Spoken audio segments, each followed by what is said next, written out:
Good morning, dear students.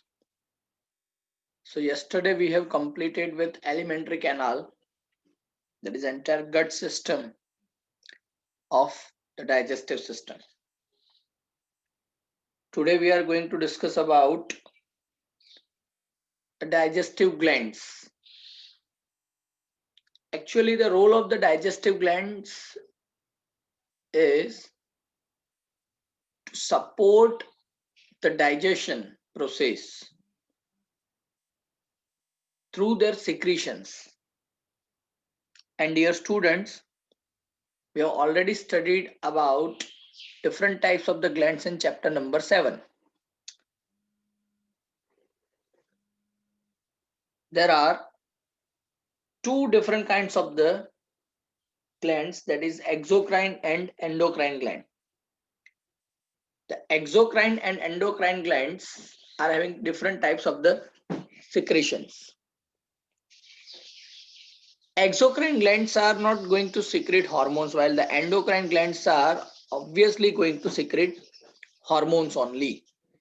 Other than that, it is not going to secrete anything else. तो यहाँ पे digestive system में जो भी हम बता रहे हैं कि secretions होने वाले हैं through glands, they are actually meant to support the digestion process. तो आइए उसके बारे में हम डिस्कस करते हैं.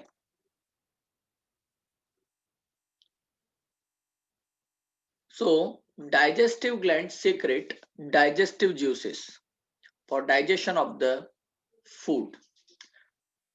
Which are the types of the digestive glands? तो एक है salivary gland, then gastric gland, then liver, pancreas and intestinal glands. Okay, तो ये पांचों तरह के जो glands है, they are actually supporting the digestion process, you can say. सबसे पहले हम बात करेंगे salivary gland के बारे में.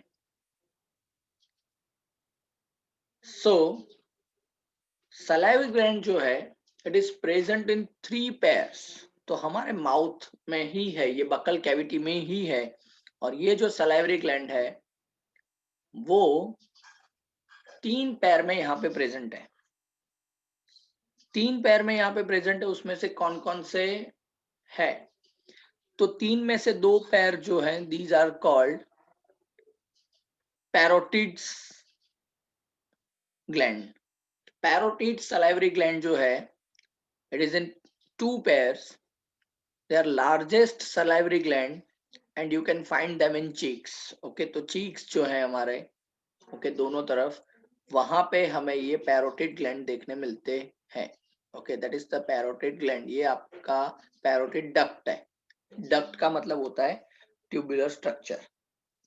ओके, डक्ट का मतलब होता है ट्यूबुलर स्ट्रक्चर. और जो सलाइवरी ग्लैंड जो है, पर्टिकुलरली यहाँ पे जो पैरोटिड ग्लैंड है, उसके सिक्रीशंस को एक्सक्रीट करने का काम करता है. ओके, रिलीज करने का, not excrete, but the actual term is इसको रिलीज करवाने का काम करता है. दूसरा है सब मैक्सिलरी. तो सब मैंडिबुलर ग्लैंड भी इसको हम बोलते हैं. सब मैंडिबुलर ग्लैंड जो है,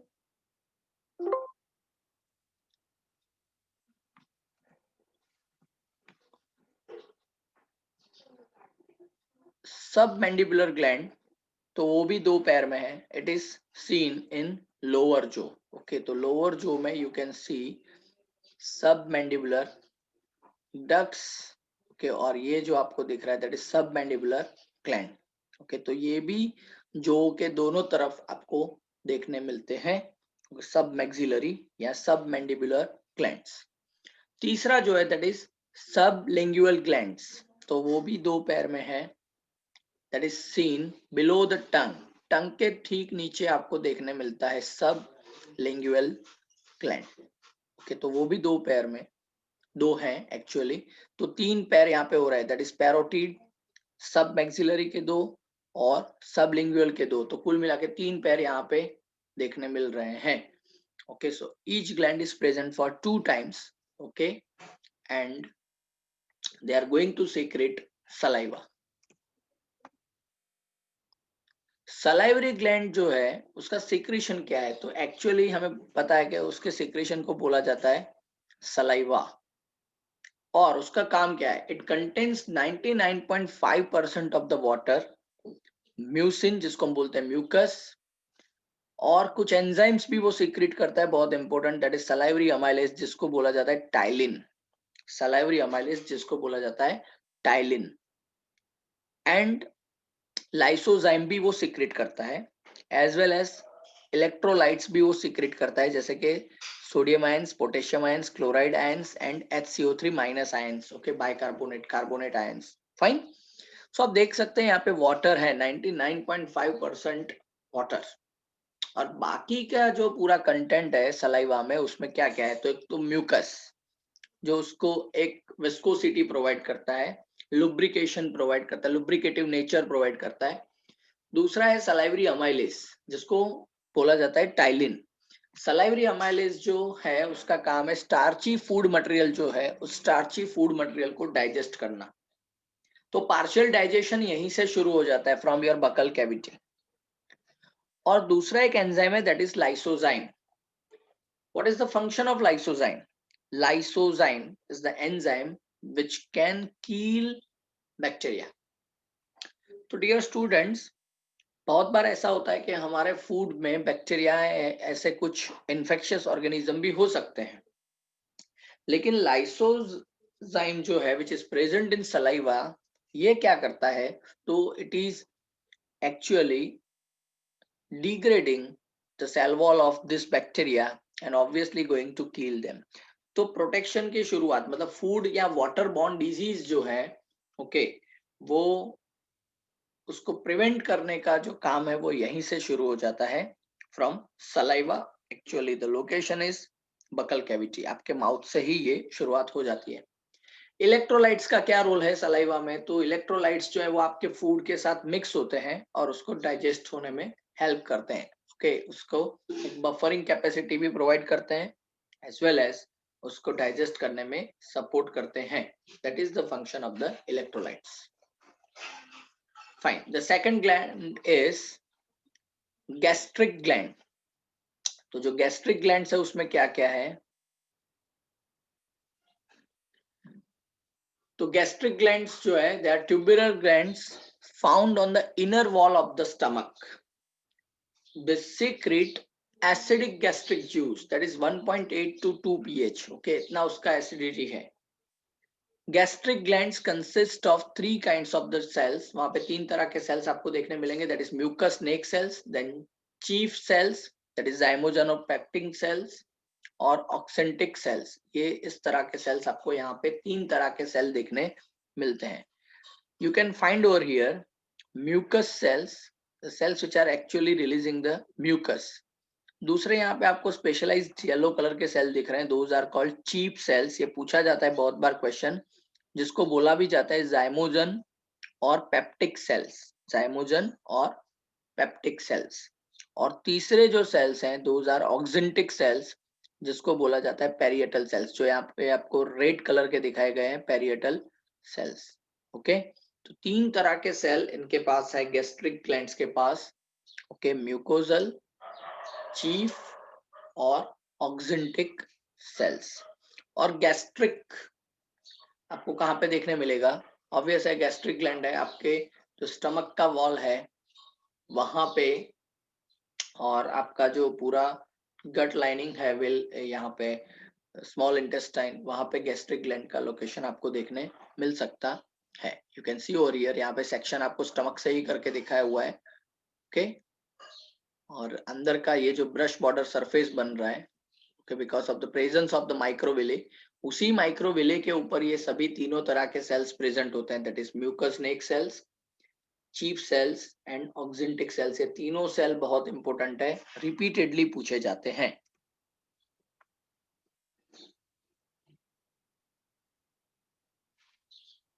म्यूकस नेक सेल्स का काम क्या है? तो they secrete mucus.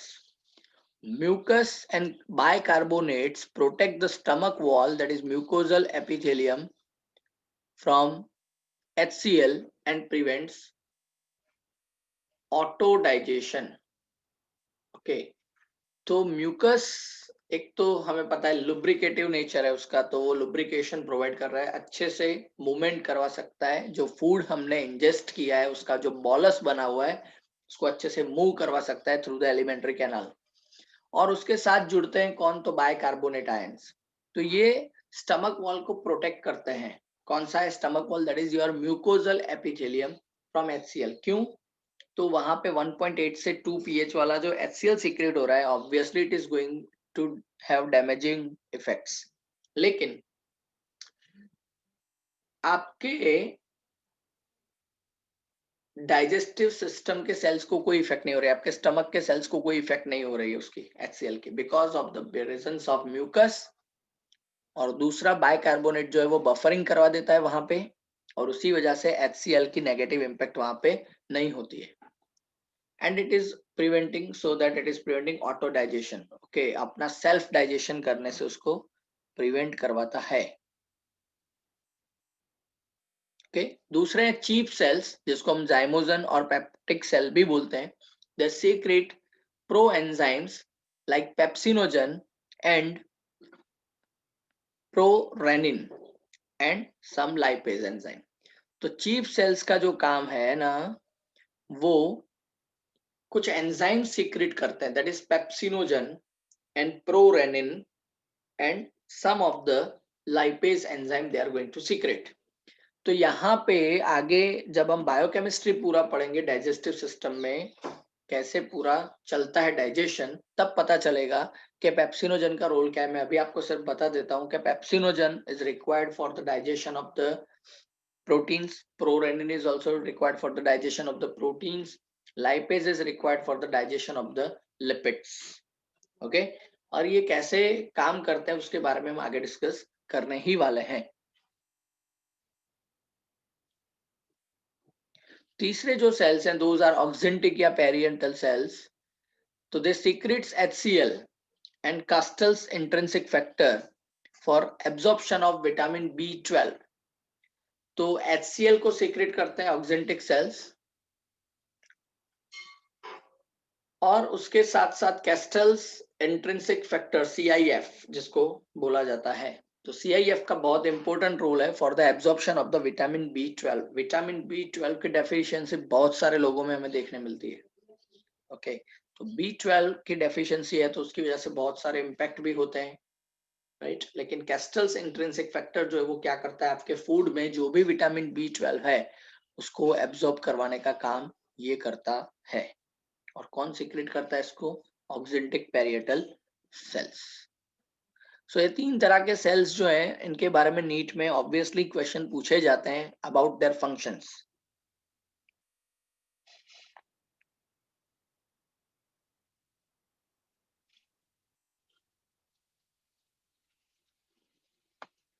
Now the next gland is liver. तो लीवर का क्या रोल है as a gland? So it is the largest gland. Remember, ये भी इंपॉर्टेंट क्वेश्चन है। Having the weight of 1.5 kilogram, it is having the color reddish brown and it is bilobed structure, right large lobe and small left lobe. Each lobe is formed of structural and functional units called hepatic lobules. तो liver जो है it is bilobe structure, reddish brown है, और largest gland of the body है that is liver.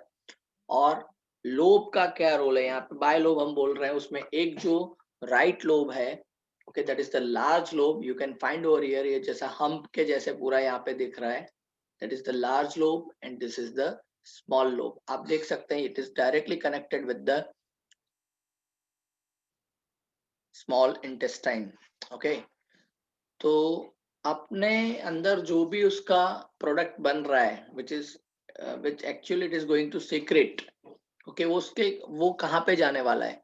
तो at the almost at the junction of the stomach and small intestine. और किसके through जा रहा है? तो आप देखिएगा, एक तो गाल ब्लेडर वहां से कनेक्ट हो रहा है, दूसरा है दैट इज हिपेटिक डक्ट। दो हिपेटिक डक्ट यहाँ पे निकल रहे हैं, एक है right hepatic duct from the large lobe, दूसरा है left hepatic duct from the small lobe. ये दोनों मर्ज होते हैं और उसके साथ फिर आगे मर्ज होता है गाल ब्लेडर का जो डक्ट है वो, और तीनों डक्ट मिलके एक बनाते हैं कॉमन हिपेटिक डक्ट, और ये जो कॉमन हिपेटिक डक्ट है ओके वो आगे जाके कॉमन बाइल डक्ट कहलाते हैं, and ultimately it is going to join या connect with the duodenum, that is the initial part of the small intestine. okay so ये भी आपको याद रखना है कौन कहां से कनेक्ट कर रहा है. okay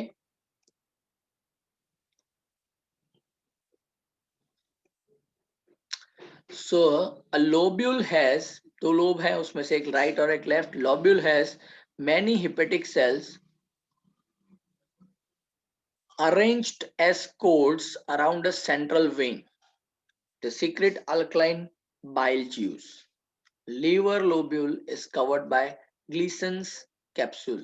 Okay, Gleason's capsule भी है वहां पे, which is actually covering the liver lobule. Okay, आप यहाँ पे देख सकते हैं. This is Gleason's capsule, that is connective tissue septum. मतलब दो कनेक्टिव टिश्यू के बीच का ये सेप्टा है. सेप्टा मतलब जिसको हम बोलते हैं कवरिंग पार्ट, कर्टेन जिसको बोला जाता है. ये है सेंट्रल वेन. ओके और ये जो सेंट्रल वेन के अराउंड जो है बहुत सारे सेल्स हैं ये आसपास में जो दिख रहे हैं. Okay these are the parts of the hepatic lobule.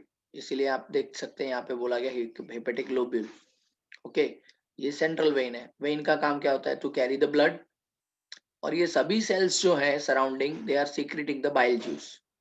और ये बाइल जूस जो है उसका नेचर क्या है? It is alkaline. देखिए इसके ठीक आगे वाला जो ग्लैंड था उसमें हमने पढ़ा कि इट इज सीक्रेटिंग HCl, और ये बाइल जूस है which is alkaline. HCl acidic है.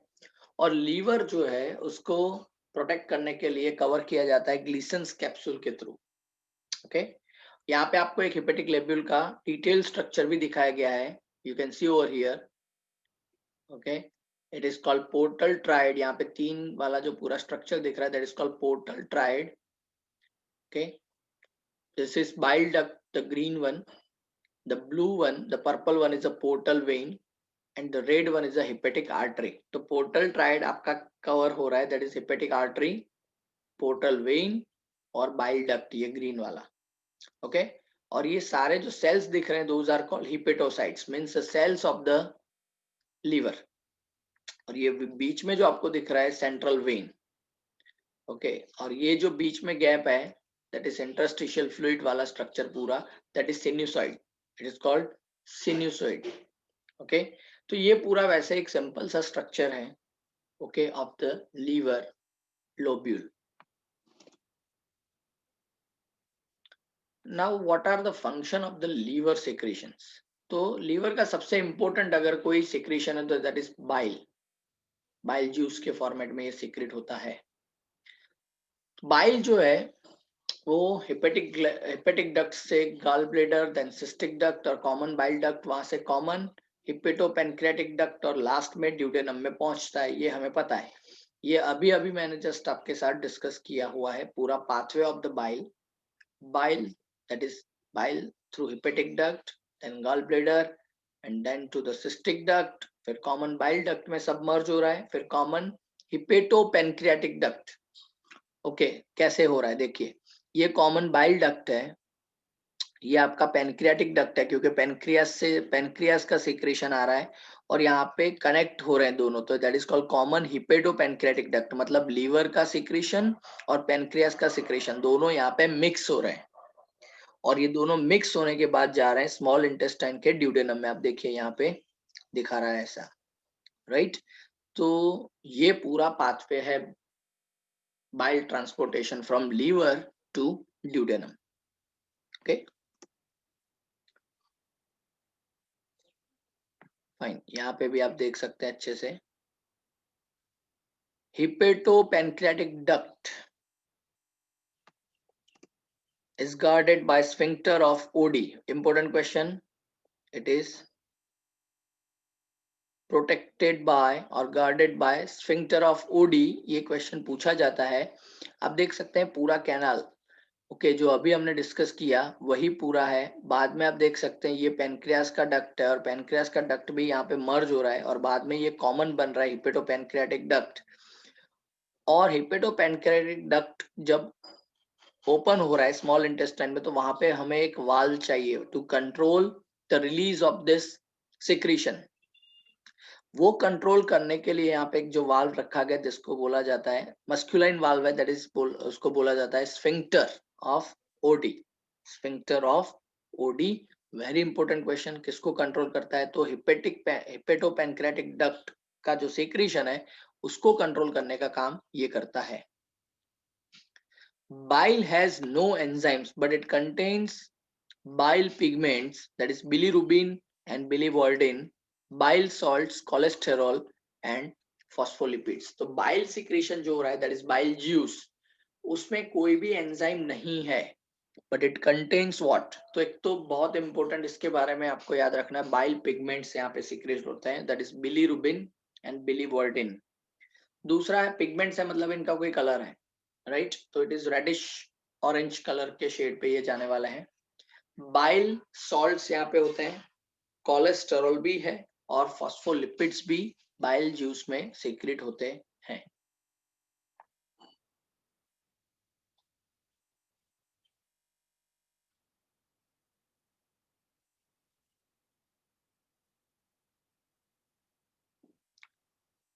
Fine. Fourth digestive gland is pancreas. Pancreas जो है, अभी हमने पेनक्रियास के बारे में भी डिस्कस करना शुरू किया। It is the second largest gland after liver. It is seen near duodenal loop. Duodenal loop जो है, जो सी शेप बनता है ड्यूडेनल का, ओके, उसके आसपास में आपको ये देखने मिलता है। You can see this is the duodenum C shape, और उसका जो पॉकेट बन रहा है वहां पे ही पेनक्रियास है। Okay, it is cream coloured heterocline gland. It is cream color heterocrine gland, that is it has both exocrine and endocrine parts। तो ये भी important है। ओके, क्या है?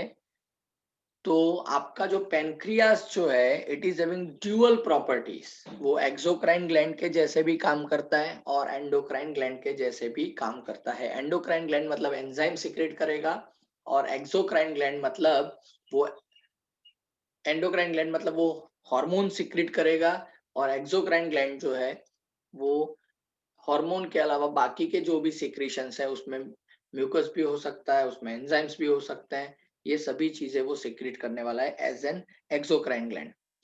पता है हमें ये कि exocrine glands are ducted glands and endocrine glands are ductless glands. Okay, तो ये दोनों तरह से काम करता है, ducted and ductless. The exocrine part of this pancreas has a pancreatic duct that opens into duodenum along with bile duct। Okay, तो exocrine part जो है pancreas का, उसमें pancreatic duct है that opens into duodenum along with the bile duct, जिसको बोला जाता है हिपेटोपैनक्रियाटिक डक्ट। ओके, ये पूरा कनेक्ट हो रहा है, अभी लास्ट स्लाइड में हमने देखा। ओके, एक्सोक्राइन पार्ट जो है इसका, it secretes alkaline pancreatic juice. Exocrine part is going to secrete alkaline pancreatic juice. जैसे बाइल भी अल्कलाइन है वैसे ही it contains inactive protease enzyme, that is trypsinogen, chymotrypsinogen, procarboxypeptidase, amylase, lipase and nucleases. बहुत important enzymes जो हैं digestion के, वो पेनक्रियास सिक्रेट करता है। अगर पेनक्रियास डैमेज है तो आपके ये सारे एंजाइम्स जो है, या इनएक्टिव है आपका पेनक्रियास, अच्छे से फंक्शन नहीं कर रहा है, तो ये सारे एंजाइम डाउन रेगुलेट हो जाएंगे, डाइजेशन में प्रॉब्लम होने वाली है। सो एक्सोक्राइन पार्ट है इसका, वो पैनक्रियाटिक डक्ट जो है वो ओपन होता है ड्यूडेनम में along with the duct of liver, that is hepatoduct, और इसीलिए उसको कनेक्टिव बोला जाता है हिपेटोपैनक्रियाटिक डक्ट। और उसके ओपनिंग को कंट्रोल करने के लिए हमने अभी देखा था स्फिंक्टर ऑफ ओडी वहां पे है। Exocrine part secrets alkaline pancreatic juices. Okay, और अल्कलाइन पैनक्रियाटिक जूस जो है उसमें बहुत सारे एंजाइम्स है, लेकिन किस फॉर्म में है? इनएक्टिव फॉर्म में है। पर्टिकुलरली जो प्रोटीएज एंजाइम्स जो हैं वो इनएक्टिव फॉर्म में, और ऐसे बहुत important protease enzyme pancreas secrete करता है, trypsinogen, chymotrypsinogen and procarboxypeptidase. Dear students, यहाँ पे एक इंफॉर्मेशन मैं आपको बताता हूँ, अगर किसी एंजाइम के पीछे सफिक्स में जन ऐसा लगा हुआ है तो it is called inactive enzyme, जैसे trypsinogen, chymotrypsinogen and carboxypeptidase. Okay, carboxypeptidase. तो यहाँ पे pro, that is the prefix. तो एक चीज है कि अगर पीछे जन लगा हुआ है एज अ सफिक्स तो वो एंजाइम इनएक्टिव फॉर्म में है, और अगर प्रीफिक्स में प्रो लगा हुआ है या प्री लगा हुआ है तो समझ लीजिए कि ये इनएक्टिव है। तो जैसे एक्चुअल नाम जो आपका एंजाइम को होने वाला इट इज कार्बोक्सी पेप्टिडेज, लेकिन प्रो लगा हुआ है आगे तो इट इज इनएक्टिव। यहाँ पे आप देखिए अमाइलेज, तो ना ही जन है ना ही प्रो है, तो it is directly in the active form. Lipase, no gen no pro, it is active. Nuclease, no pro no gen. Okay, तो अब देखिए प्रोटीएज जितने भी ये सीक्रेट कर रहा है ये तीनों प्रोटीएज हैं, तो वो सारे इन एक्टिव फॉर्म में, लेकिन अमाइलेज, लाइपेज और न्यूक्लियस जो हैं they are in the active form going to be secreted by pancreas. Now the last gland that is intestinal gland. तो इंटेस्टिनल ग्लैंड जो है ऑब्वियसली स्मॉल इंटेस्टाइन में हमें देखने मिलेगा। It is simple tubular gland. Two types of the glands are there, एक तो crypts of लेबरकुहन, ये आप देख सकते हैं क्रिप्स ऑफ लेबरकुहन, ये हमें पता है पूरा brush border surface that is of the microvilli. लेकिन जब ये माइक्रोविले खत्म होता है तब एक क्रिप्ट हमें देखने मिलता है। ओके, एक क्रिप्ट हमें देखने मिलता है, उसको बोला जाता है क्रिप्ट ऑफ लेबरकुहन, और which is normally known as intestinal crypt, और ऐसा आपको यहाँ पे भी देखने मिलेगा। तो माइक्रोविले जब नीचे आ रहे हैं तब भी एक पूरा एक क्रिप्ट बन रहा है, ओके, जिसको बोला जाता है crypts of Lieberkuhn. It consist of mucus secreting goblet cells and enzyme secreting Paneth cell. Okay, तो दो तरह के सेल्स यहाँ पे ये आपको देखने मिलेंगे क्रिप्ट्स ऑफ लेबरकुहन में। ओके, म्यूकस सिक्रेट करने वाले गोबलेट सेल्स, याद करिए चैप्टर नंबर 7 में आ रहा था ये word goblet cell, and enzyme secrete करने वाले पेनिथ सेल्स, ये भी आपको यहाँ पे देखने मिलेंगे। और दूसरा जो ग्लैंड है इंटेस्टिनल ग्लैंड में दैट इज ब्रनर्स ग्लैंड, जिसको बोला जाता है ड्यूडेनल ग्लैंड। ब्रनर्स ग्लैंड या ड्यूडेनल ग्लैंड भी इसको बोला जाता है। You can see over here, okay, सब म्यूकोजा में आपको ये देखने मिल रहा है that is duodenal gland. It is confined to submucosa of the duodenum and it secretes mucus only. Okay, तो क्रिप्स ऑफ लेबरक्यून में हमें एंजाइम सिक्रेट करने वाले सेल्स भी देखने मिल रहे हैं, म्यूकस सिक्रेट करने वाले गॉबलेट सेल भी देखने मिल रहे हैं, लेकिन ब्रूनर ग्लैंड जो है उसमें हमें सिर्फ म्यूकस सिक्रेट करने वाले ही सेल देखने मिल रहे हैं। You can see over here, okay, these are the crypts of Lieberkuhn. Okay,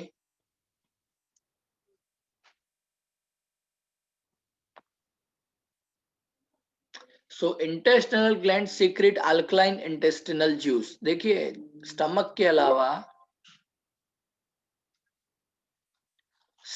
अलावा हर जगह पे जो भी सिक्रेशन हो रहा है दैट इज अल्कलाइन। ओके, और उसको क्या बोला जा रहा है, अल्कलाइन इंटेस्टिनल जूस, जिसको बोला जाता है succus entericus. Succus entericus, it is the name. It contains enzyme. Succus entericus में क्या है, succus entericus is alkaline intestinal juice, और उसके अंदर क्या है तो आप देखिए enzymes, maltase, lactase, sucrase, dipeptidase, lipase, nucleotidase, nucleosidase, ये सारे एंजाइम्स यहाँ पे सक्सेस एंटेरिकस में होते हैं।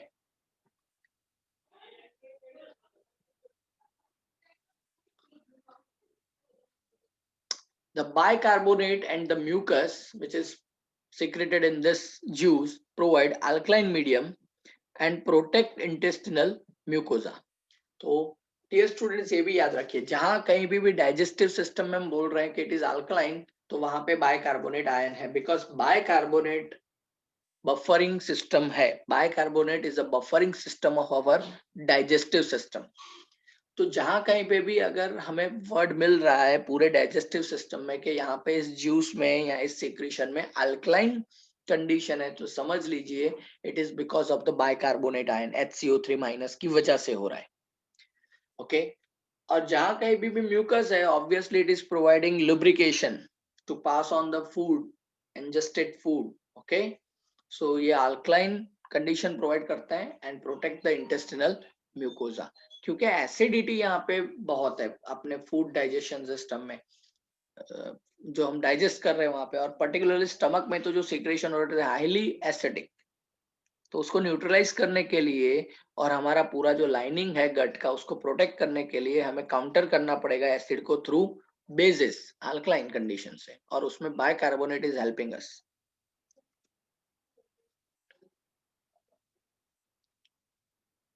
So dear students, for today it is done with digestive glands.